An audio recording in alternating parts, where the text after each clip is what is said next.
Assalamu alaikum wa rahmatullahi wa barakatuh. Wallahu fi auni al-abd ma kana al-abdu fi auni akhi. Allah will help you as long as you're helping somebody else. This hadith is the foundation of this helping model that we have. The model itself is called the Sunnah-Based Practice Framework. Okay, and because it's a practice framework, it's intended to be very practical, but also able to be applied by anybody. Of course, depending on the issue, sometimes you'll require higher level of skill and knowledge and judgment, competence in general. But for the most part, anyone can offer social support. Anyone can provide basic information, especially from your experiential knowledge. What that means is you've already experienced what it's like to have your first year of university, or to start high school, or to feel lonely. I mean, sometimes people don't want solutions from you. Sometimes people just want to know that they can reach out to you. So anybody can support anyone, inshallah. Now, it doesn't necessarily mean that you're going to be able to help people with all of their problems. But the source of this is when you relieve a hardship for somebody, Allah subhanahu wa ta'ala will relieve a hardship for you on the Day of Judgment. That's how the hadith starts. And then the hadith continues, whoever helps ease one in a difficulty, Allah will make it easy for them in this world and the next. Whoever conceals the faults of a Muslim, Allah will conceal their faults in this world and the next. Okay, so already you should understand that if you're helping somebody for the sake of Allah subhanahu wa ta'ala, you should never expose their secrets. You should never use that as an opportunity to break that trust that you have with them. You got to be very careful. I hold those things extremely seriously in my network. That's why we have the Akhlaq Bilani nifaq ethical code that everybody has to adhere to. No, that doesn't mean that it's a hard thing to do. Don't lie. Don't break a promise. Don't break a trust. I mean, if those are hard for you to do, then you're probably not in the right place. I'm sure there are other areas or maybe you're somebody that needs the help to get over that challenging inner heart disease that you have. Wallahu alam.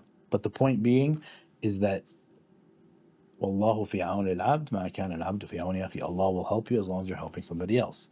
So that might be the very first step for you to deal with any issue that you have, is try helping somebody else. See what happens. Whoever travels in a path search of knowledge, Allah makes the path to paradise easy for them. And that's the idea of seeking knowledge. That's another essential aspect of this network, is that you need to be a student of knowledge, not a rejecter of knowledge. Talib ilm, not rafid ilm. You need to be somebody who really wants to learn to help other people, not necessarily learn so that you can criticize people and blame people. And we have that all the time in the community. There's always somebody blaming somebody else. That's not what this network is about. This network is about helping the helpers, because we know how difficult it is for you to help others, and we know that it's not always easy. So one of the things that I reject when people say is, I don't like when people start criticizing organizations for their lack of doing something. Well, why don't you do it? And that's what we're here to do, is to fill in those gaps when necessary. But at the end of the day, every masjid, every Islamic organization, every youth group already has great people. But often they're working alone. And that's one of the aspects of loneliness we really want to end.